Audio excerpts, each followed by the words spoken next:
Yeah. I love my HBCU.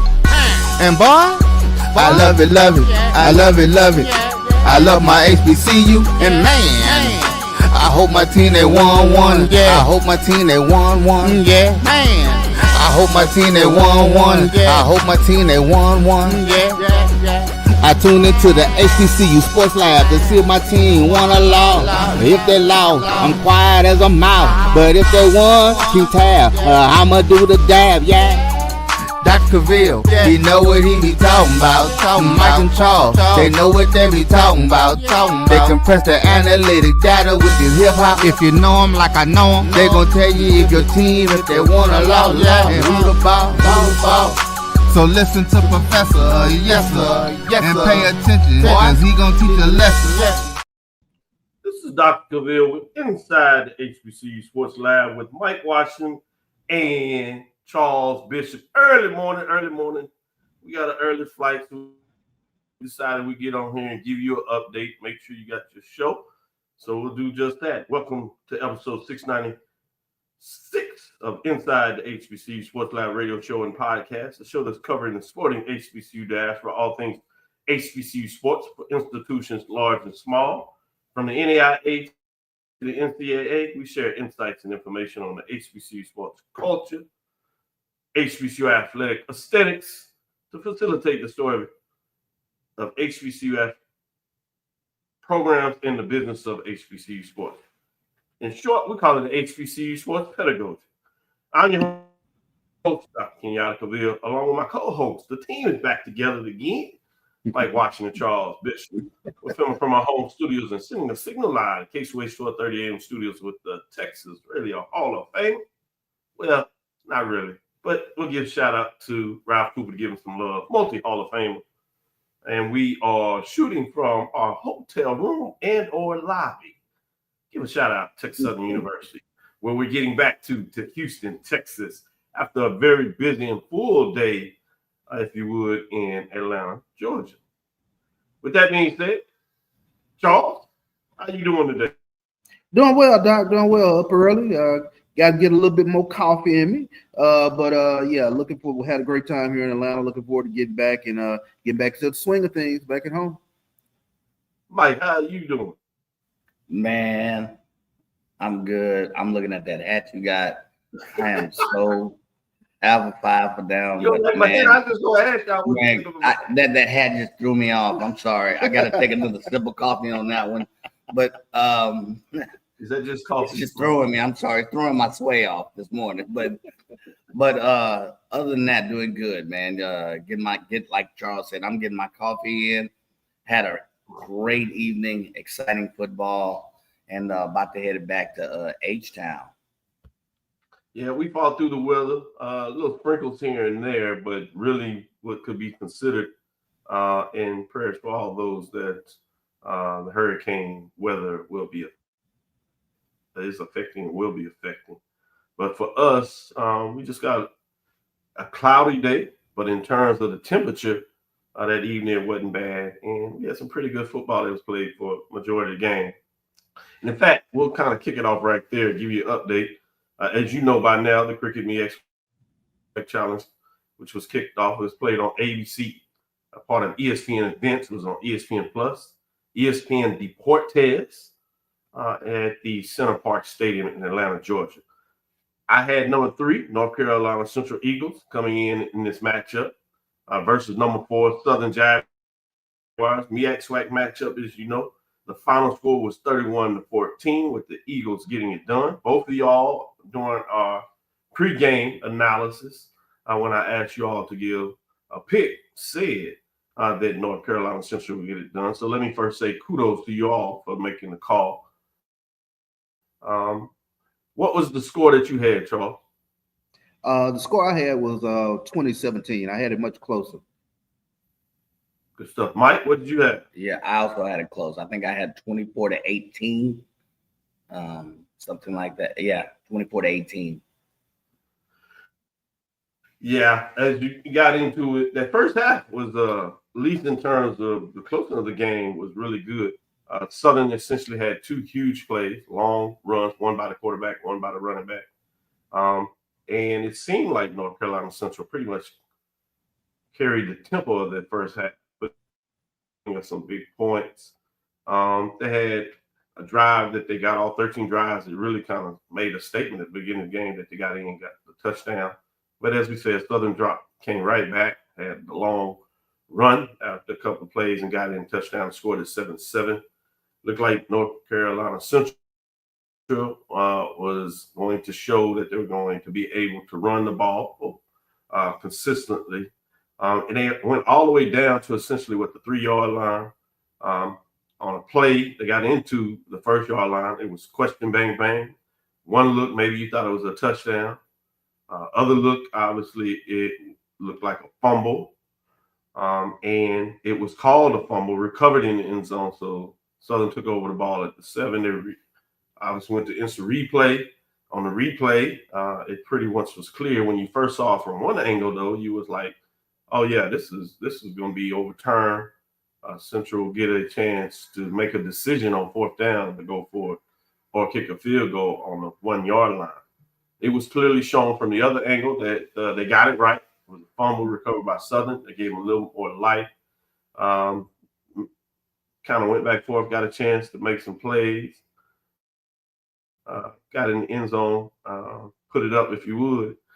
And you was like, okay, this is Southern. They're going to get right back into it. Threw you off. You were kind of like, even though Central has controlled this game, Southern has found a way to make plays. That's when they got the run play by the running back. Got up in there and took their lead. And then all of a sudden you saw that essentially North Carolina Central had a big play that was able to allow to be done on special teams in the kickoff. Boom, boom, 2 more plays that were done. Some people, Carlos Brown, as we in our group messages was losing it. He could not understand what took place. And so actually Central went in halftime with the lead, shut them out in the second half, put up a couple points and got away with it. Kind of what I saw. I'll go to you, Mike. What were your thoughts in terms of just the overall schematic of the game? We'll get into some more details about specific players in the second and third segment, but just the overall schematic of the game. What do you think? So what sticks out to me was the tale of 2 halves. It was close in the first half. In the second half, basically, Southern was shut out. They didn't score. They didn't move the ball with the same efficiency or even with the lightning in the bottle approach they had in the first quarter. So that to me stood out. If you look at the overall anatomy of this game, you look at there is no score for, and if you look at the 3rd down efficiency in the stats, that tells a different number. In the first half, you got to give Southern credit. They had better 3rd down efficiency. In the second half, I have in my notes here that their 3rd down efficiency dropped by like 40% in the second half. That means basically they had trouble moving the ball. I don't know what changed. I don't know what happened. I don't know what Trey Oliver had in the Kool-Aid at halftime.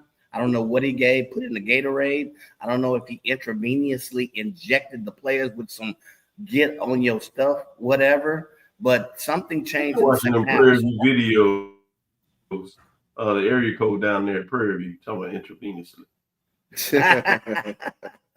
little 50 cent word. But to me, I know we'll get into a lot more of the details, but to me, overall, just the tale of 2 halves.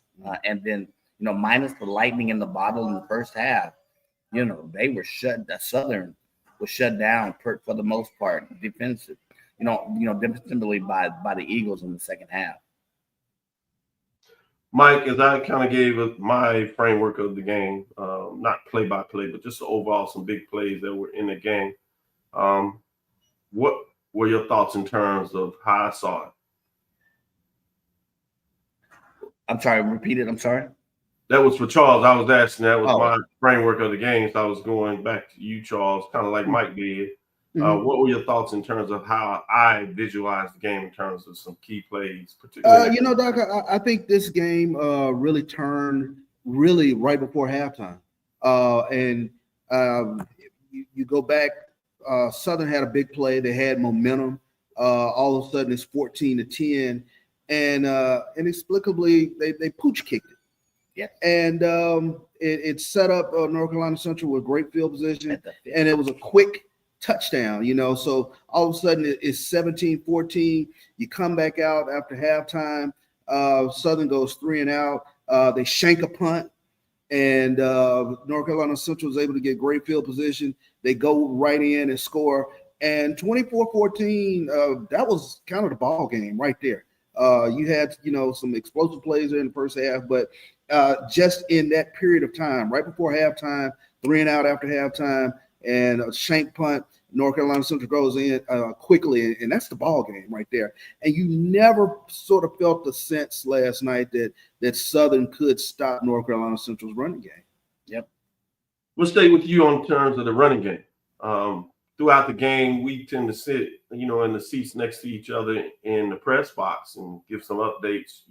I like to watch the game on television, listen to the feed with Jay Walker and Tiffany Green calling it, and then I'll take it off and we'll talk about it. But because I do it like that, it's always interesting to me and I'll look up. Mike decided to sit higher so he could see a visitor. So he visually is a little different than us. So he was a row above us. And, we'll look at each other because not really a lot of talking going on in terms of the press box. We'll look, and I see these different faces at different moments and minimums in the games.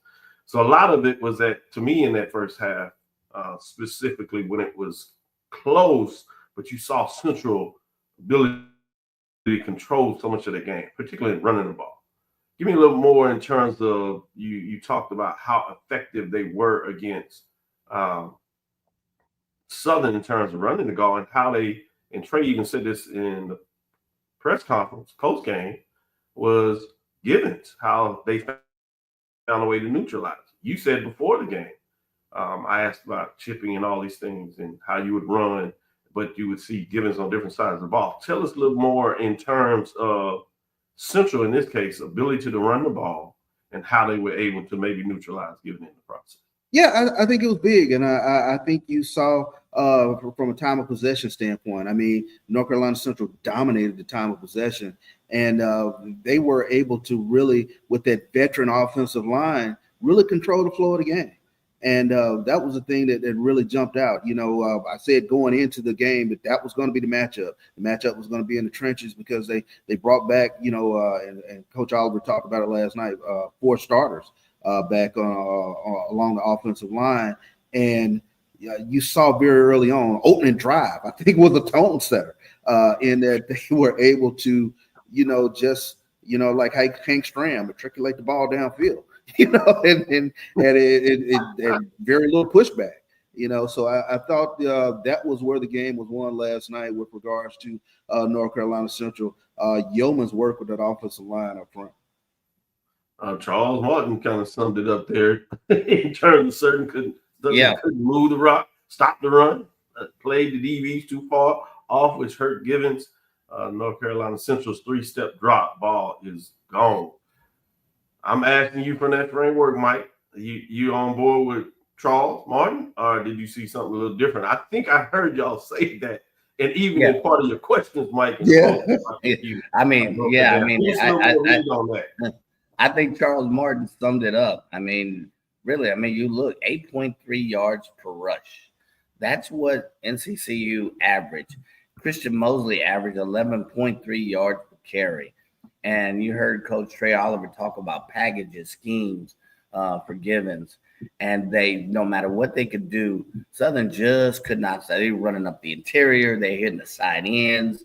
And they could not stop the run completely. They hit 250 yards total rushing yards for the end of the night.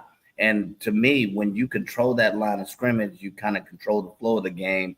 And my man CB said, that's why the possession was so much in favor of North Carolina Central. I mean, it was almost a whole factor of 10x, which in mathematical terms means a whole hell of a lot. So they controlled the ball. The other piece, and I will say this, is on the defensive side. We're not getting there for Southern, but the coverage, because Charles Martin said it well. They started out with man-on coverage. Then they went to a deep cover 2, giving 100-yard cushions.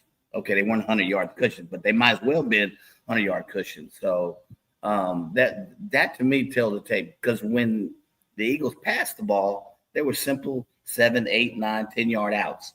And, it's hard to stop that. When you can't stop the run, now you're throwing very efficient passes to the outs. It's hard to stop that.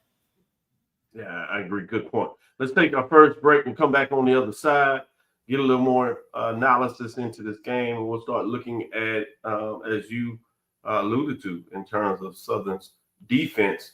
And then we'll get in, obviously, with that, talking about North Carolina Central's, Central's defense and Southern's offense, about what they were able to do in the game. First half, second half. We'll be right back after this first break. Yeah. Get ready for the inaugural Unity Classic, Saturday, September 13th at Nathaniel Glover Community Field and Stadium. It's a clash of the Virginia Union Panthers of the CIAA and the Edward Waters Tigers of the SIAC. Plus, an HBCU band battle between the Edward Waters Triple Threat Marching Band and the Virginia Union Ambassadors of Sound. The inaugural Unity Classic goes down in fall. This is Ryan Fulford. AD Drew and I are co-hosts of the BCSN Sports Wrap. We talk about all things related to HBCU athletics. From the games, teams, coaches, and fan interest stories, we cover it all. You can find our shows on Facebook at BCSN Sports Wrap, YouTube at MyJBN Online, and everywhere you listen to podcasts like Anchor, Spotify, Google, and Apple Podcasts. You can also find the show on the Jericho Broadcast Network's app. Make sure to download. We look forward to you joining the conversation and being a part of the show. History? Yeah, we built that. Pride? We fuel that. And on August 30th, we run that. 2 powerhouse HBCUs, Howard Bison, FAMU Rattlers, one legendary showdown under the Miami lights at Hard Rock Stadium. The energy unmatched. The culture undeniable. The vibes straight HBCU. 2025 Invesco QQQ Orange Blossom Classic. Get your tickets and book your hotel now at orangeblossomclassic.com. Saturday, August 30th at 4 p.m. in Miami Gardens. This is the Dean of the College of HBCU Sports, Kenyatta Cavil of Dr. Cavil's Inside the HBCU Sports Lab with Mike Washington and Charles Bishop. Come mix it up in the lab where the course lecture is in session every Tuesday from 6 o'clock p.m. Central Standard Time on Facebook Live, YouTube Spreaker, or the BCSN app, as we discuss all things about the HBCU sports culture, including exploring the week that was in the sporting HBCU diaspora, as well as the upcoming week of HBCU sports. With me, the Dean, the College of HBCU Sports, on Dr. Cavil's Inside the HBCU Sports Lab with Mike Washington and Charles Bishop. Course lecture dismissed. Compress the analytic data with your hip hop. If you know them like I know them, they gon' tell you if your team, if they want a lot, and who the ball. So listen to Professor, yes sir, and pay attention, cause he gon' teach a lesson. This is Dr. Bill with Inside the HBCU Sports Lab with Mike Washington and Charles Bishop. They're having fun getting it done. They must be taking those breaks. I wonder what they running to get done while they're taking in between those breaks, trying to make it back in time. With that being said, let's get back into that conversation in terms of North Carolina Central and put some focus on them in terms of what they were able to do against Southern defensively. Now, in the first half, there were 2 huge plays for Southern to give them much credit for, but second half, obviously, as you see just with the score, they shut them down, shut them out in terms of the scoreboard. Going to you, Mike, as you started to kind of tip in that a little bit, give me your thoughts in terms of what you saw getting done for Central in terms of what they were able to do defensively against Southern. Yeah, I thought they had a good scheme to really stop the run. And here's where I come from that. If you look at, the box score, I think Cam McCoy came out as a surprise. I think his ability to run, read option, whatever, may have come out, with some lightning in the bottle effects initially. But, minus those 2 plays, if you notice, he didn't pass very much. He had 14 attempts.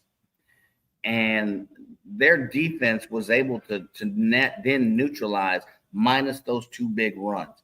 The only time really that Southern had is a couple of counter option trays, reads, whatever. That's actually how McCoy scored.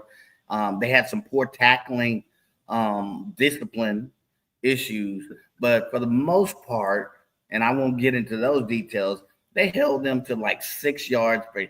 But in that average, statistically, you take away the 2 long runs, and it's down to 3-something yards per carry that they held Southern to. So great job by Trey. I said at the beginning of the game that it was coaching.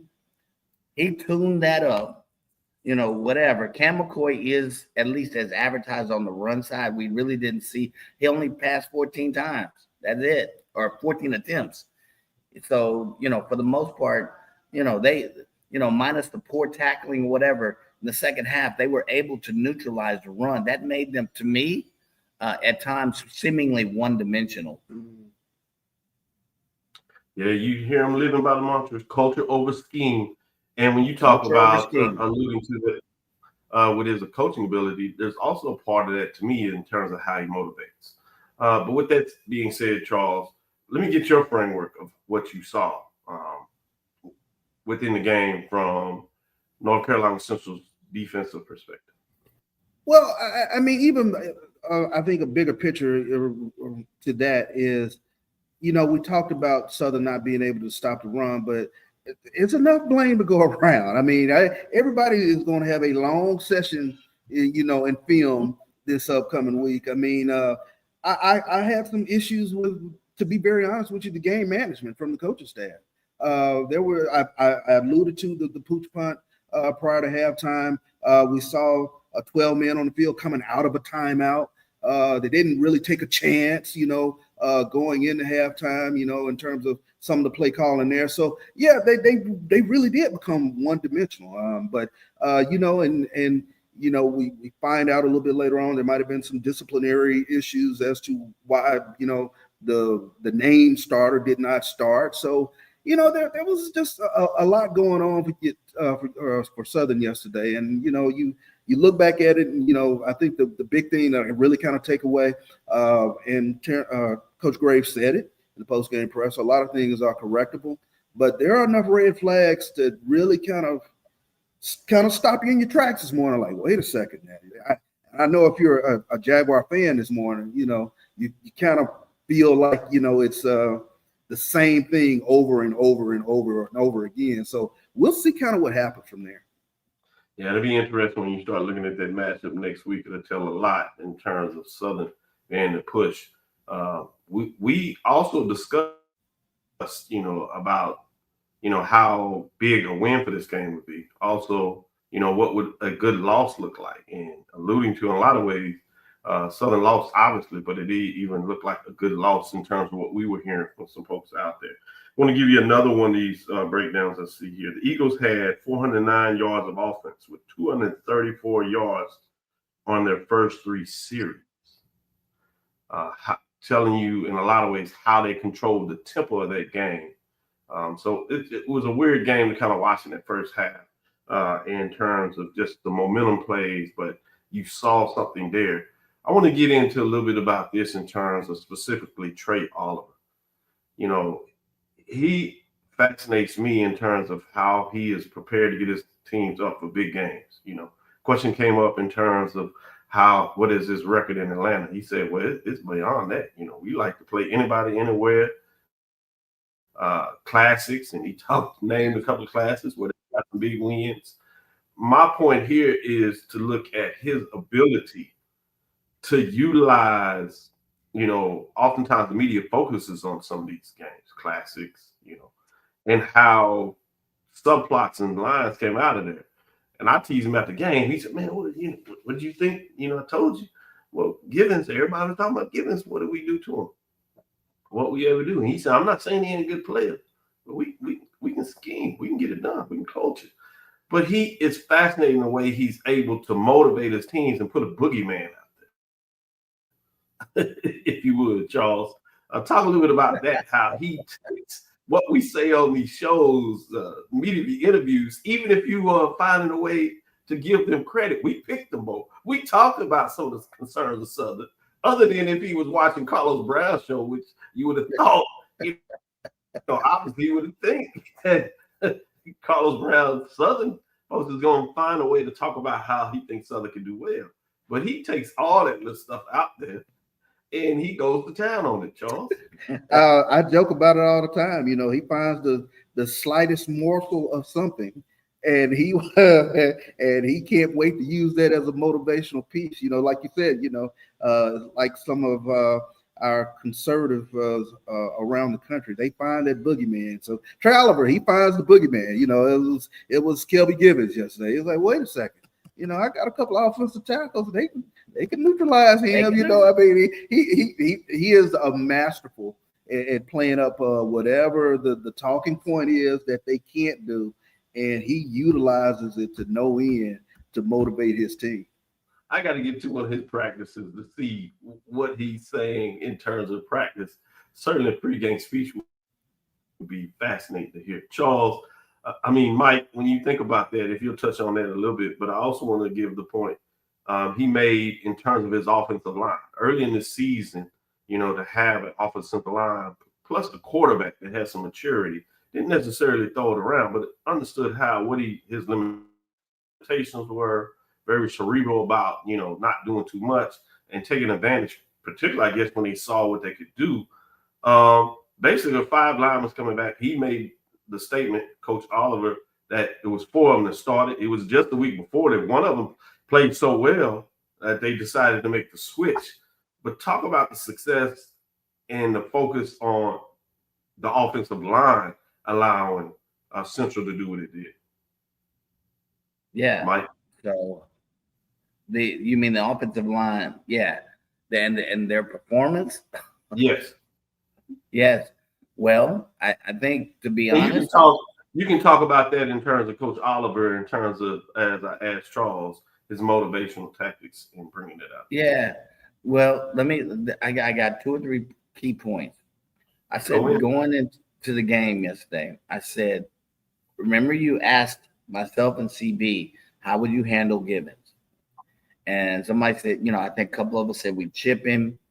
And I said, why not go at him as well? Mm-hmm.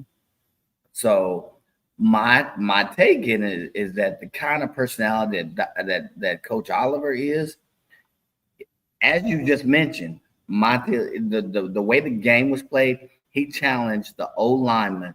He said, can he be stopped? Is he Superman, basically? Can his cape be nicked? And we find out by the number of tackles or his output thereof, the reduction of his output is, yes, he was neutralized to an extent. He challenged his team. He said, yeah, we may go around him, but I got packages. I got some big offensive linemen that have accepted the challenge to go at Givens. And to me, that showed through the game. They averaged 6.8, 6.9 yards per carry. And not every one of those plays did they run away from him. Yes, they moved Givens around, but he had the packages that, and some of those times they were running at Givens. And what happened to Superman?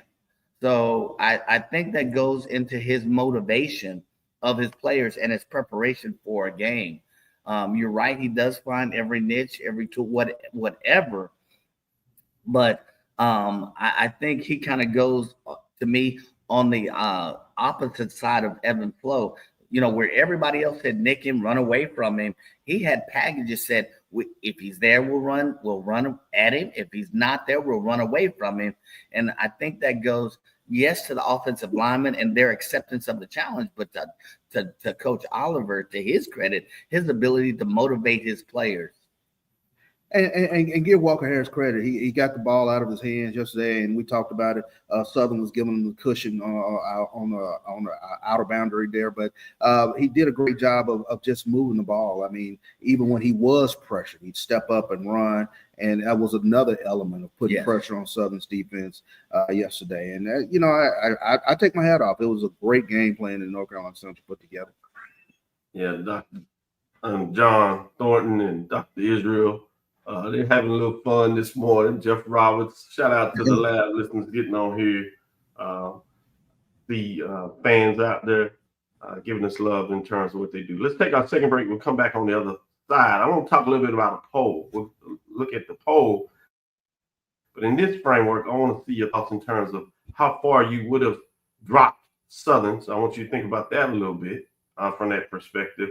And where do you push maybe Central to if we release the poll this week? We start our official poll next week, but kind of want to get your thoughts on that. And then we want to get into some additional now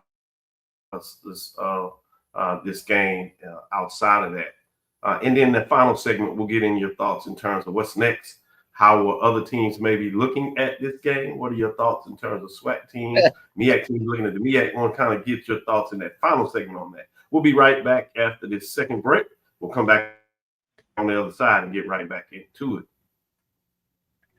Now, you can't live in Texas and not have a good red meat blend. Texas Cowboy Dust is designed for steak and other red meats. It's out to be my most popular spice blend, made with onions, peppers, ground mushrooms, pink salt, and other spices. Texas Cowboy Dust also goes great with chicken, pork, vegetables, and adds a restaurant quality sheen to gravies and sauces.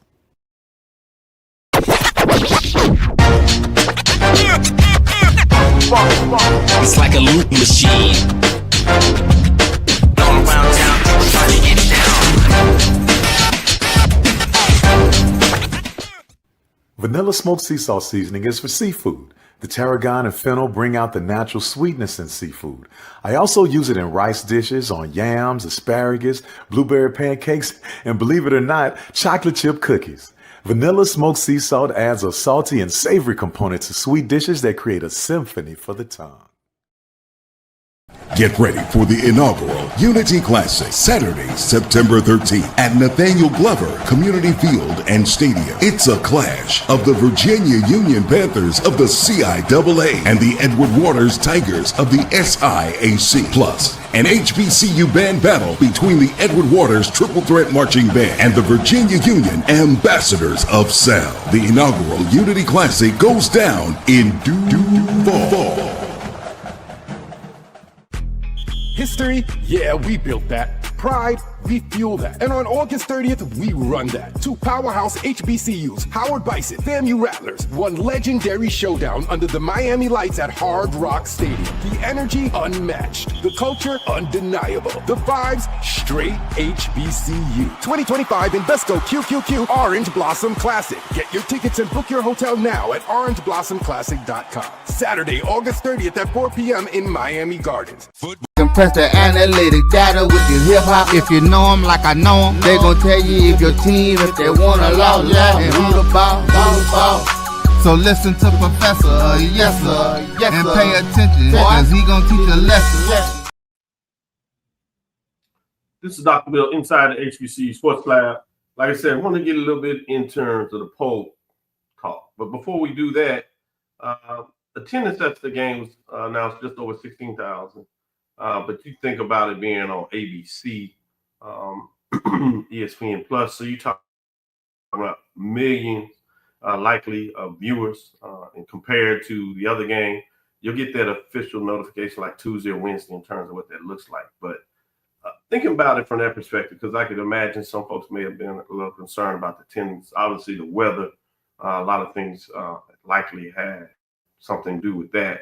But in the press box, when you saw the crowd, based on what you saw, it looked really good in terms of, from that perspective, from the press box size.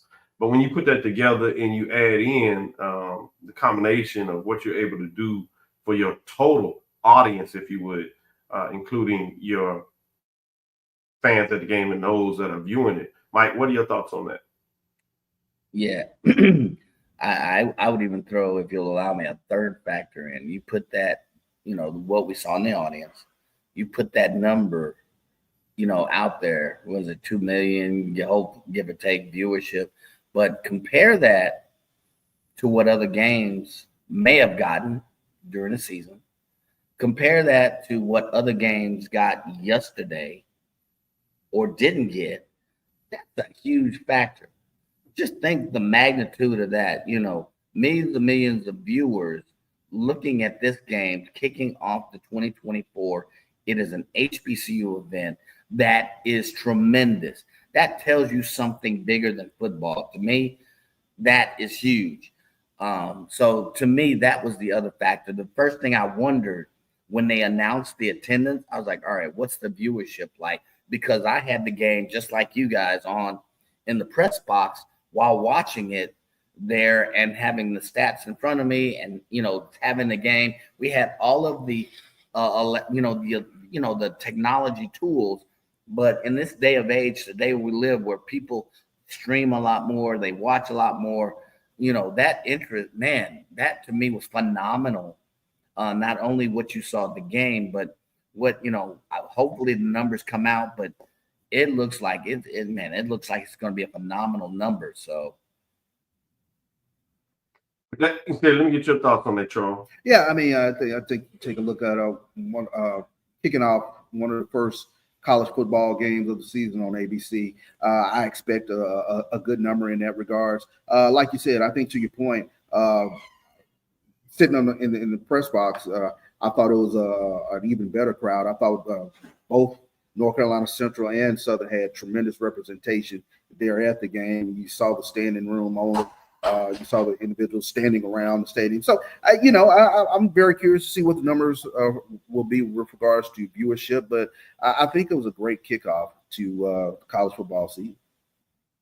All right, let's get back into it as we kind of start to kind of look forward a little bit. Poll ranking. Let's see if we can pull that up and give you a little thought. I want to see if we were releasing a poll, what we're talking about. Obviously, as we said, number 3, North Carolina Central Eagles of the MEAC defeat number 4, Southern Jaguars, 31-14 in this matchup. First half close, big plays, what have you, but in the second half they dominated. So I kind of want to get your thoughts on that, Charles. Let's go to the top 7 in terms of that next slide, if we can get to it. We'll see that with Southern there. They come out 0-1 now. The good thing is this non-conference game, so they still have the 8 conference games. And we'll go to number 3, next slide, with North Carolina Central getting that big win, so they're 1-0 in the season. Trey Oliver is now 7-0 in terms of classics, as we added in terms of what that looks like. And then this next one we got into, I think the top 7, keep going, where we have this top 7, and remind everybody, number 7, we have Prairie View A&M 5-7, 3-5 last season. They will go against Texas Southern next week. That's 7 versus 14 matchup, I believe. Top team in there. You got Morgan State Bears 6-6. Number 5, South Carolina State Bulldogs at 9-3. Southern Jaguars are 8-5. North Carolina Central is 8-3. FAMU 7-5. Jackson 12-2. Already some concerns with FAMU. But certainly now, how high, Charles, do you push North Carolina Central? And North Carolina Central put out an They put out an impressive body of work yesterday. So just based on the fact that we've seen them and we've watched their body of work, I mean, I have no issues whatsoever bumping them up to number 2. We still have this upcoming week to see what the rest of the teams will do. That being said, my caveat with Southern, obviously they're going to slide, and they probably would slide out of at least the top 7. But keep in mind, all is not lost. They did play without the starter the majority of the game yesterday. So, how far are you dropping Southern? I'm going to drop Southern out of the top 7. You asked a question yesterday: is there a bad loss, or in terms of what does a bad loss look like? That was a bad loss. There were multiple things beyond just the defense not stopping the run that at least you raise a red flag about. But the great thing about it was game 1. There's plenty of season left. You might have lost some cool points or some respectability around the HBCU stratosphere yesterday, but I think Southern will be right back in the mix. With that, let's go to the next side. So I can I want to get Charles on this. 8, 9. How far are you gonna drop him, Charles? You just said you drop out of 7. How far are you gonna drop him? I would probably put him at 10. Gotcha. Mike, Your thoughts in terms of how high you pushing North Carolina Central and how far do you drop Southern? I think that North Carolina Central showed the balance, the coaching, the go-get-itness of a team that is probably number 2. We haven't seen teams play, but I would have no issue with moving them up to number 2. We have not seen FAMU play. We talked to a couple of folks that were FAMU fans at the game, and they were, in CB's words, trying to FAM-splain how good they were going to be this year. That is yet to be discovered. Famsplanation is what I call it. It is famsplanation. Famsplanation. Yeah.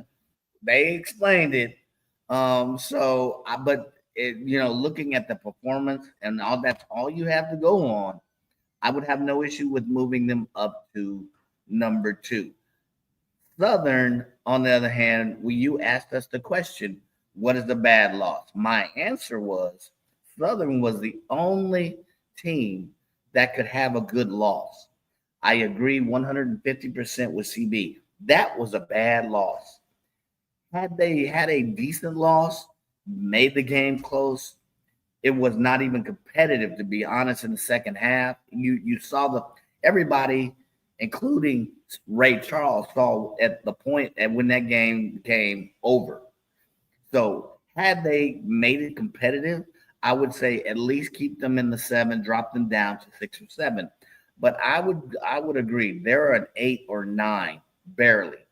I think they're still barely in the top 10, but I moved them down to an 8 or 9, given their performance. We hadn't seen Morgan State, so there's pause for the cause to think that they'll be hopefully equal to or better than Morgan State, which is sitting at number 6.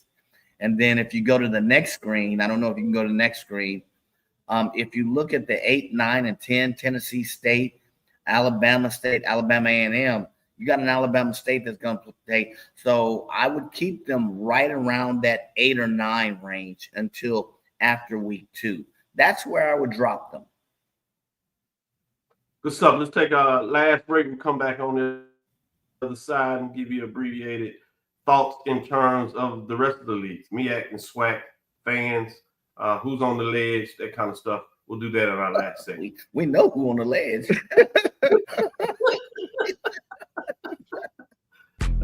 History? Yeah, we built that. Pride? We fuel that. And on August 30th, we run that. 2 powerhouse HBCUs, Howard Bison, FAMU Rattlers, one legendary showdown under the Miami lights at Hard Rock Stadium. The energy unmatched. The culture undeniable. The vibes straight HBCU. 2025 Invesco QQQ Orange Blossom Classic. Get your tickets and book your hotel now at orangeblossomclassic.com. Saturday, August 30th at 4 p.m. in Miami Gardens. Thank you guys for what you do for HBCU athletics. This is a fantastic avenue for all of us. This is our ESPN, so we love what you guys do. Brian, AD, Roy, all you guys at BCSN. We really appreciate what it is that you guys do for us.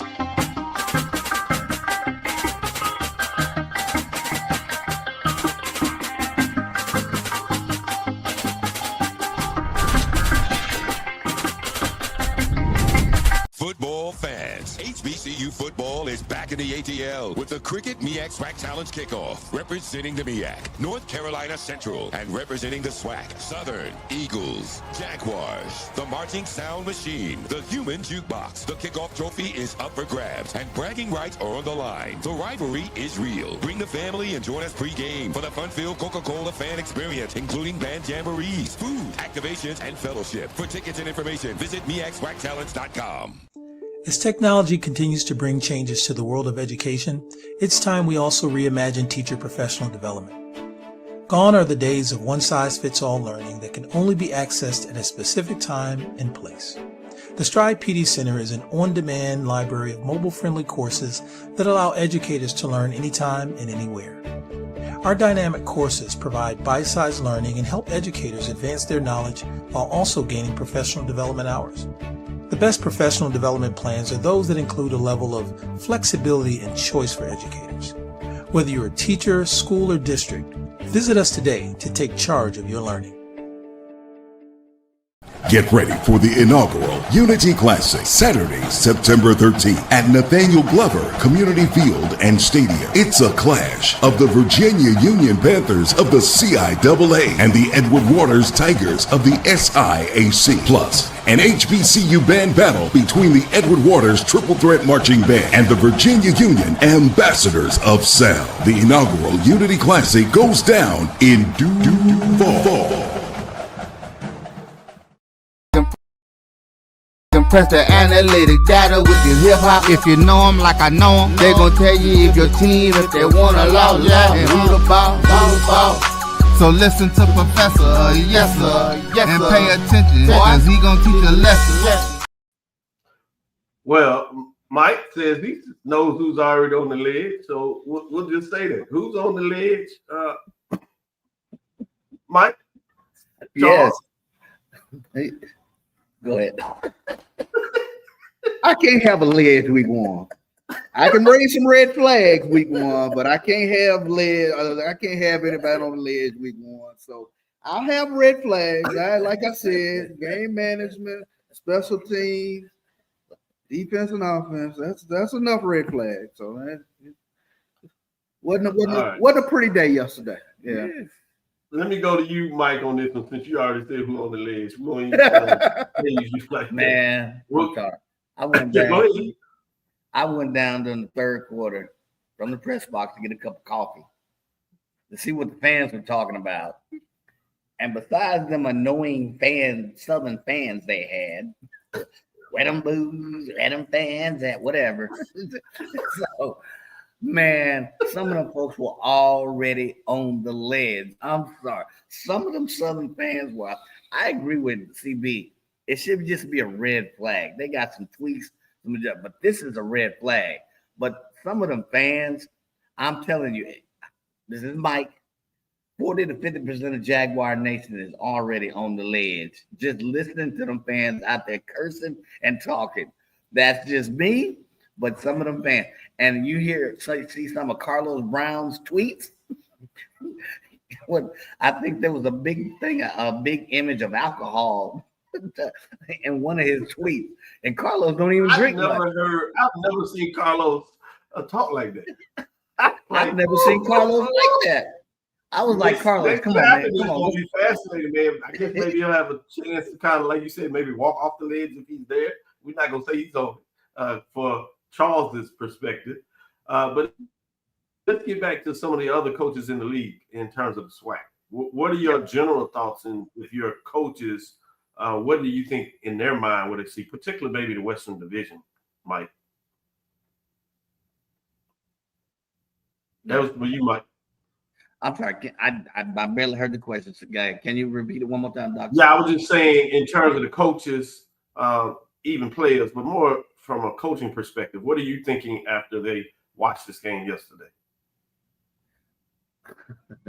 I'm thinking, how when they go through the gauntlet of the SWAC, the SWAC, if you're Southern, how do we prepare teams to stop those good running teams? What tweaks do we make? The second thing is, which quarterback are we going to keep? Is Cam that dude? Do we keep him in here? Now, he had some explosive plays, but think about who you have to play and some of the defenses that you're going to have in the SWAC. They're going to go back to the drawing board. Is it going to continue to be a quarterback by committee for Southern University? Looking with that schedule in consideration, and you look at who they got to play, that to me is what they're going to do. They're going to look at the drawing board. They're going to hopefully address some culture issues in the locker room, but they're going to look at that schedule and say, what are we going to do in terms of who's leading the ship? And to be honest, I think you're still going to see at times a quarterback by committee coming from Southern. Charles, what are your thoughts in terms of other coaches in the league watch this game? Where do their minds run in terms of the team that was selected at the beginning of the season to be at the top of the West? That was a great opening statement yesterday with regards to North Carolina Central. They put out something yesterday that says that they're not just a good team in the MEAC, they're a good team in the FCS. That was an efficient performance yesterday, and I talked about bringing back that personality. I think Jackson State had kind of taken away that physicality component part for the SWAC, and North Carolina Central went out yesterday and sort of reestablished, this is the brand of football that we play. This is the brand of football of our conference. So I think, it brings up an intriguing matchup next week with regards to a new culture. Your coach Oliver, culture over scheme, new culture at Mississippi Valley now. And so we can't, just automatically say, that's a W. I mean, they have a whole new roster and a whole new attitude in Mississippi Valley. So I'm sure they were watching, the game yesterday. It's like, you know what? There's a blueprint. We coming right down their throats. Yep. Yeah, I like it. We'll get a chance to really get into a lot of these matchups the rest of the weekend, but I'll get you all out of this on this one. I want to get your final thoughts in terms of just how powerful HBCUs are, particularly at the FCS level with the MEAC and SWAC, being able to have this event to open up the season, have this magnitude of ABC, ESPN plus ESPN Deportes, the pregame, postgame, all those that are connected with it. What are your thoughts in terms of where we are at this moment in time with HBCU sports? Yeah, I think it speaks volumes. Whenever you have it on 3 channels streaming, and I think you may have stated it, or CB may have stated, we were watching the game, and that game looked really good. If you look at the clarity and visibility just on TV, if you're streaming ESPN or ABC or whatever, the game looked good. And here's an ABC on 3 major outlets looking that good, that crisp. That to me speaks endless words about the importance of HBCU events, and not only their importance, but their value that they bring. Especially at the very beginning of the season, you have a classic like that. That tells you, if not nothing else, the value that this HBCU event and others to come bring to the landscape, to the fray. So, I mean, I don't even have to speak to it. I think the numbers will tell it. I think the quality of the streaming says volumes. When you have 3 ESPN Deportes, who on this thing besides maybe me speaks a little Spanish, and here we had it on ESPN Deportes. So good stuff. Charles, final.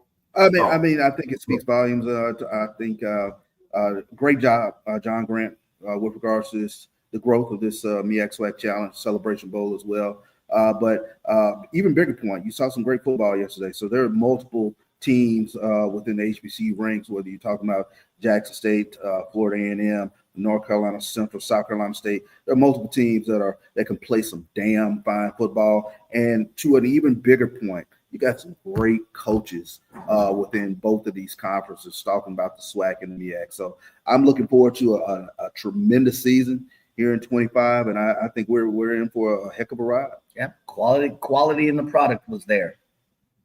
Folks are already looking forward to Central going down to Tallahassee for fan meeting. We'll talk a little bit more when we get into it. Thank you from the Inside the HBCU Sports Lab. Make sure you share our podcast with friends and colleagues. I am Dr. Cavil, the Dean of HBCU Sports, coming from inside the lab in the College of HBCU Sports with Mike Washington, Charles Bishop.